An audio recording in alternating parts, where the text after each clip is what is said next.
നീ എന്ത് വിചാരിച്ചു? ഞാനൊരു വിഡ്ഢിയാണെന്ന് കരുതിയോ? പടയോട്ടം ഇന്ത്യയിലെ ആദ്യത്തെ സൗന്ദര്യ ചിത്രമാണ്. ഷോലെ പോലുള്ള ചിത്രങ്ങളെല്ലാം ഇംഗ്ലണ്ടിൽ പോയാണ് അവർ ട്രാൻസ്ഫർ ചെയ്തത്. അതേസമയത്ത് ഇവിടെ ഇത് പ്രസാദ് സ്റ്റുഡിയോയിലാണ് ട്രാൻസ്ഫർ ചെയ്തത്. അവർക്കും ഇതിൻ്റെ പരിപാടികൾ അറിഞ്ഞുകൂടായിരുന്നു. ഞാൻ വലിയ ഒരു വായനക്കാരനാണ്. അവനിത് വായിച്ച് വായിച്ച് വായിച്ച് പഠിച്ച് അങ്ങനെയാണ് പ്രസാദ് സ്റ്റുഡിയോയിൽ ആദ്യത്തെ പടയോട്ടം ഈ 70 പടം എടുക്കുന്നത്. പക്ഷെ പിന്നീട് ഈ 70 തിയേറ്റേഴ്സ് ഇല്ലായിരുന്നു. അതുകൊണ്ട് എടുത്തോണ്ട് പ്രയോജനമില്ലാത്തതുകൊണ്ടാണ് ഞങ്ങൾ പിന്നീട് സിനിമാസ്കോപ്പ് 70 പോകാതെ പിന്നീടാണ് ഈ 3D പടത്തിലേക്ക് പോയത്. പുതിയ സാങ്കേതിക വിദ്യകളെ കുറിച്ചൊക്കെ എങ്ങനെയാണ്? തിരുവനന്തപുരത്തായിരുന്നു റെക്കോർഡ് ചെയ്ത്. അവിടെ ദേവദാസ് എന്ന് പറഞ്ഞ നല്ലൊരു റെക്കോർഡിസ്റ്റ് ഉണ്ടായിരുന്നു. അയാളും ജിജയും കൂടെ കൂടിയപ്പോൾ ഇതിപ്പോൾ ഒരു 7 ട്രാക്കിൽ 7ാമത്തെ ട്രാക്കിലാണ് കുതിര ചവിട്ടുന്നതെന്ന് പറഞ്ഞാൽ ആ 7ാമത്തെ ട്രാക്കിൽ ആ അറ്റത്തായിരിക്കും കുതിരയുടെ സ്വരം കേൾക്കുന്നത്. അതുപോലെ ഓരോ സ്ഥലത്തും 70 വളരെ വിസ്താരമുള്ള സ്ക്രീനാണ്. എവിടെയാ സ്വരം കേൾക്കുന്നോ കൃത്യ ആ സ്ഥലത്തായിരിക്കും സൗണ്ട് പോസ്റ്റ് ചെയ്യുന്നത്. അതിനുശേഷമാണ് 3D. ഇന്ത്യയിലെ ആദ്യത്തെ 3D ഫിലിമായിരുന്നു. അതിൻ്റെ സാങ്കേതിക വിദഗ്ധരൊക്കെ പുറമേ നിന്നായിരുന്നു വന്നത്, വിദേശത്ത് നിന്ന് വന്നിരുന്നു. ഈ 3D എന്ന് പറഞ്ഞത് ഹൗസ് ഓഫ് വാക്സ് എന്ന് പറഞ്ഞ് ക്രിസ് കോട്ടൻ്റെ ഒരു സാഹിബ് ഒരു 10 മിനിറ്റ് പടം ഉണ്ടാക്കിയിരുന്നു. അതിനെക്കുറിച്ച് ജിജോ വായിച്ച് പഠിച്ചു. അപ്പോൾ ഇതൊന്ന് എടുക്കാമെന്ന് പറഞ്ഞു. അപ്പോൾ ഞാൻ പറഞ്ഞു ഞാൻ പോയി കാണട്ടെന്ന് പറഞ്ഞു. ഞങ്ങളെല്ലാവരും കൂടി അമേരിക്കയ്ക്ക് പോയി. അവിടെ ഡിസ്നി വേൾഡിൽ പോയി. ഈ 3D എടുക്കുന്നിടത്ത് പോയി. അത് ഈ സാഹിബിനെ കണ്ടു. സാഹിബിനന്ന് ഇതിൻ്റെ ഒരു ലെൻസിൻ്റെ വില ചോദിക്കുമ്പോൾ കേരളത്തിൻ്റെ തന്നെ വിലയാണ് ചോദിക്കുന്നത്. ഇപ്പോൾ വിഷമിച്ചു. എന്നാലും ഞാൻ പിന്നെ പോയില്ല. ജിജോ പിന്നെ സാഹിബിൻ്റെ പുറകെ നടക്കും. സാഹിബിനോട് പറയും, സാഹിബ് ഇത് ഇന്ത്യ പോലെ ഇത്രയും സിനിമയുള്ള ഒരു രാജ്യമില്ല. നിങ്ങൾ ഒരു സ്ഥലത്ത് എനിക്ക് തന്നാൽ ഇത് 1000 സ്ഥലത്താണ്. 1000 പേരാണ് പിന്നെ വായിക്കാൻ പോകുന്നത്. നിങ്ങൾക്ക് വലിയൊരു ഫ്യൂച്ചറാണ്. ഇത് കേട്ടാണ് സാഹിബ് ഇത് ഈ ലെൻസ് തരുന്നത്. വിദ്യക്കുളം നടന്നു പോകുന്ന ഒരു സീനെടുക്കണം. അത് പുസ്തകത്തിലെല്ലാം വായിച്ചു. ശേഖർ എന്ന് പറഞ്ഞ ഒരു ആർട്ട് ഡയറക്ടറുണ്ട്. ഞങ്ങളെല്ലാം ഇത് വായിച്ചു. അതിനുള്ള ഒരു കറങ്ങുന്ന ഒരു സെറ്റുണ്ടാക്കി.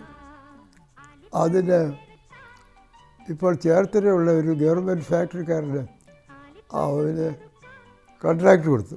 അവർ കോൺട്രാക്റ്റെല്ലാം കൊടുത്ത് പറഞ്ഞു കഴിഞ്ഞാൽ പിന്നെ ഒരു ഗ്യാരണ്ടി ചോദിച്ചു. അപ്പോൾ പറഞ്ഞു ഞങ്ങൾക്ക് പറ്റുകയില്ല എന്ന് പറഞ്ഞു. ഇതൊക്കെ ചത്തുപോയെങ്കിൽ എന്ത് ചെയ്യും, വീട് പോയെങ്കിൽ എങ്ങനെ. ഏതായാലും ഒത്തിരി പള്ളിയിൽ കുർബാനയും പ്രാർത്ഥനയോടുകൂടി ആ ഷോട്ട് എടുത്തു. അത് വലിയ വിജയമായി മാറുകയും ചെയ്തു.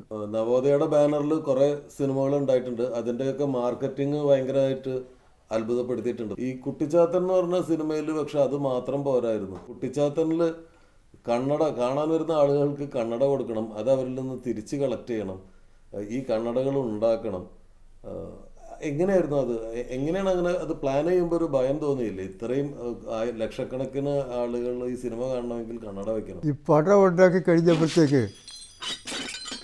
അതിലെ ഓരോ ഷോട്ടുകൾ കാണുമ്പോൾ പ്രത്യേകിച്ച് ആ തീ വരുന്നു, ഇങ്ങനെയുള്ള ഷോട്ടുകളൊക്കെ കണ്ടപ്പോഴത്തേക്ക് പടം ശരിയായ കണ്ണാടി ഉണ്ടാക്കി വിതരണം ചെയ്താൽ ഇതൊരു അത്ഭുതമായിരിക്കും എന്ന് ഞങ്ങൾക്കൊരു ധൈര്യം, ഒരു ഉറപ്പ് കിട്ടി. അതനുസരിച്ച് ഈ കണ്ണാടി ഉണ്ടാക്കാനുള്ള ഫ്രെയിം ഞങ്ങൾ തന്നെ അതിൻ്റെ ഫാക്ടറി ആലപ്പുഴ ഉണ്ടാക്കി. അതെ. പിന്നെ അതിൻ്റെ ഈ ലെൻസ് വേണം, അത് അമേരിക്കയിൽ നിന്ന് കൊണ്ടുവരണം. അത് അവിടുന്ന് അവിടെ പോയി ഇതുണ്ടാക്കുന്ന ഫാക്ടറി ഉണ്ട്. അതിൽ ഏറ്റവും കോസ്റ്റ്ലി നല്ല ഉണ്ടാക്കുന്ന നടത്തുന്ന ഒരു 4-5 റോള്, വലിയ പത്രക്കടലാസിൻ്റെ റോള് പോലെ കിട്ടും. ഇത് വാങ്ങിച്ചുകൊണ്ട് പോകുന്നു. ഇതെല്ലാം കൊണ്ടുവന്നാണ് കണ്ണാടി ഉണ്ടാക്കിയത്. കണ്ണാടി ഉണ്ടാക്കി കാണിച്ചു കഴിഞ്ഞപ്പോഴത്തേക്ക് പടം വളരെ വളരെ നന്നായി പോകുന്ന കണ്ടപ്പോൾ അസൂയ ഉണ്ടായി തുടങ്ങി. അപ്പോൾ ഓരോരുത്തർ പറഞ്ഞ് വരുത്താൻ തുടങ്ങി, ഈ കണ്ണാടി വെച്ചാൽ കണ്ണ് സോക്കേട് വരും, അങ്ങനെയുള്ള പ്രചരണങ്ങൾ. പിന്നെ അതിനെയെല്ലാം അതിജീവിച്ച് ഞങ്ങൾ പരസ്യങ്ങൾ തുടങ്ങി. അങ്ങനെയാണ് ഇവരെ ജീവിച്ച് കിട്ടുന്നത്. ഈ കണ്ണാടി പിന്നെയും പിന്നെ കൊടുക്കുക എന്ന് പറഞ്ഞാൽ പ്രയാസം. കണ്ണാടി തിരിച്ച് മേടിക്കണം. ഓരോ തിയേറ്ററിലും സാധാരണ ഒരു റെപ്രസെൻറ്റേറ്റീവ് അയക്കുന്ന പോലെ 10 റെപ്രസെൻറ്റേറ്റീവ്മാരെ അയച്ചിരുന്നു ഇത് തിരിച്ചു വാങ്ങിക്കാനായിട്ട്. എന്നാലും ചിലർ ഇത് പോക്കറ്റിലിട്ടിട്ട് പോകും. അത് അവർക്ക് അവിടെ ഒരു രസമാണ്. വീട്ടിൽ കൊണ്ടുപോയി വെച്ച് നോക്കും. പത്രപരസ്യങ്ങൾ ചെയ്തിരുന്നു,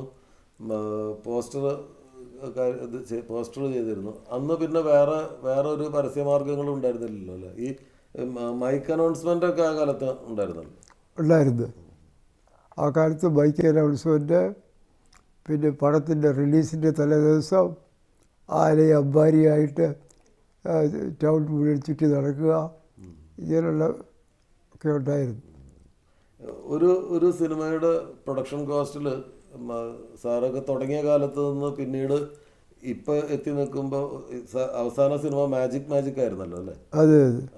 അതിലേക്ക് എത്തിച്ചേരുമ്പോഴേക്കും വളരെ വലിയ വ്യത്യാസം ഉണ്ടായി. ഇൻകത്തിലും വ്യത്യാസം ഉണ്ടായിട്ടുണ്ട്. അന്നത്തെ പഴയ കാലത്തെ ഇൻകം അല്ല തിയേറ്ററിൽ നിന്ന് വരുന്നത്. സാറ് പിന്നീട് എന്തുകൊണ്ടാണ് മാജിക്കിന് ശേഷം ഒരു വലിയ ഒരു സിനിമയുടെ നിർമ്മാണം ഏറ്റെടുക്കാത്തത്? മാജിക്ക് അമേരിക്കയിൽ പോയാൽ എടുത്തത്. അന്ന് അവിടെ ആ ട്വിൻ ടവർ ഉണ്ടായിരുന്നു. അത് പൊട്ടി വീഴുന്ന കാലത്ത് ഞങ്ങളുടെ ആക്ടേഴ്സ് എല്ലാം അവിടെ ഉണ്ട്. ആകപ്പാടെ ഇത് വീഴുന്നെന്ന് കേട്ടപ്പോൾ തൊട്ട് തന്നെ നാട്ടിൽ ഒരു സമാധാനവുമില്ല.